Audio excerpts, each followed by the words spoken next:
Assalamualaikum warahmatullahi taala wabarakatuh. Saya Imron Rosadi dari kelompok 6. Saya akan memberikan politik ataupun kritik mengenai tugas yang telah diberikan oleh Bapak dosen Tommy. Trias politika berasal dari bahasa Yunani yang artinya politik tiga serangkai. Sederhananya, trias politika adalah konsep politik yang berarti pemisahan kekuasaan.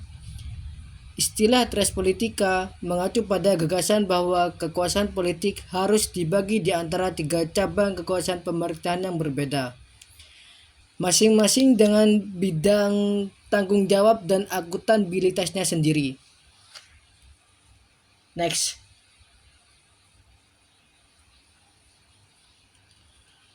Konsep trias politika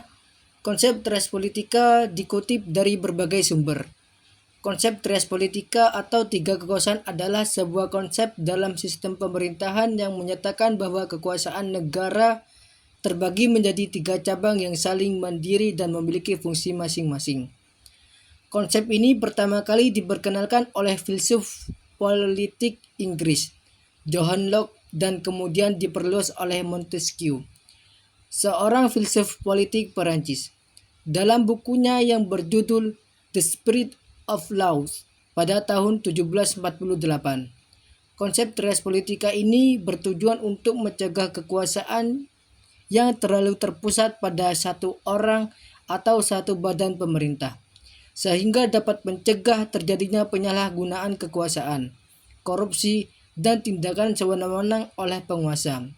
Dengan adanya pembagian kekuasaan ini, masing-masing cabang kekuasaan dapat saling mengawasi dan seimbang, sehingga dapat menciptakan stabilitas dan keamanan dalam sistem pemerintahan. Next. Konsep pemisahan trias politika. Yang pertama ada kekuasaan legislatif. Kekuasaan legislatif adalah kekuasaan untuk membuat undang-undang.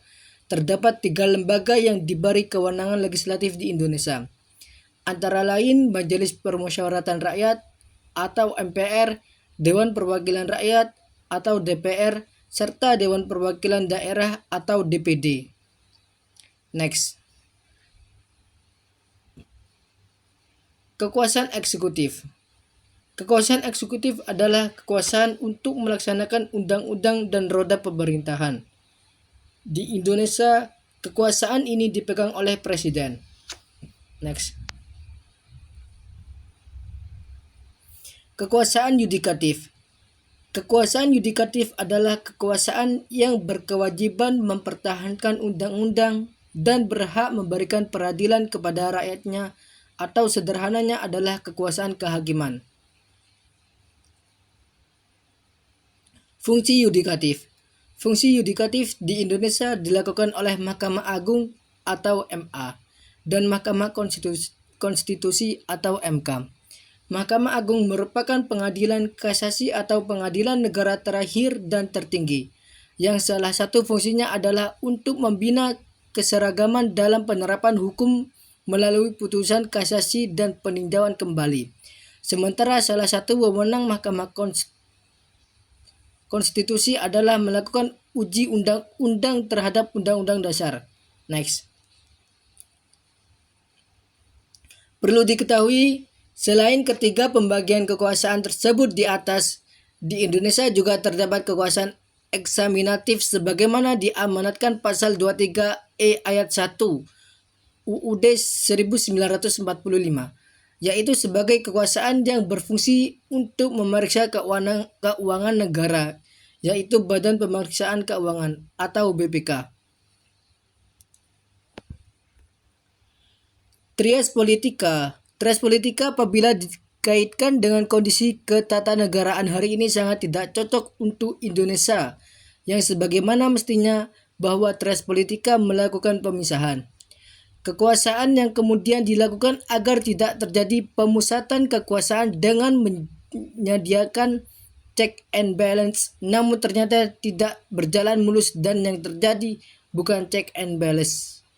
Yang ada hanyalah saling tukar uang, saling tukar jabatan, dan praktik kotor lainnya yang mungkin bisa terjadi seperti nepotisme. Bahkan saat ini presiden terpilih menjadi presiden yang melalui cara yang kotor menunjukkan trias politika hanya berjalan secara formalitas.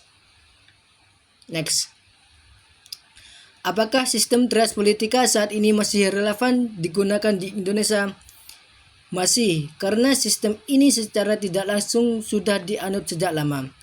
Untuk mengubah sistem trias politika ke sistem yang lain memerlukan waktu yang lama dan harus disesuaikan dengan keadaan negaranya seperti apa.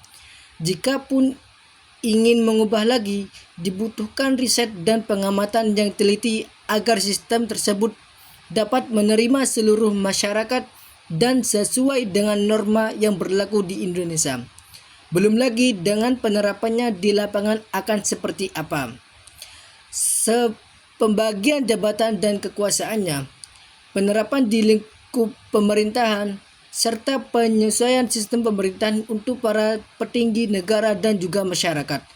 Ada pertimbangan yang harus dipikirkan secara matang apabila ingin mengubah sistem ini suatu saat nanti. Walaupun saat penerapan trias politika di Indonesia ini masih belum berjalan secara optimal serta maksimal di pemerintahan dan masih perlu ditingkatkan lagi kinerjanya. Next.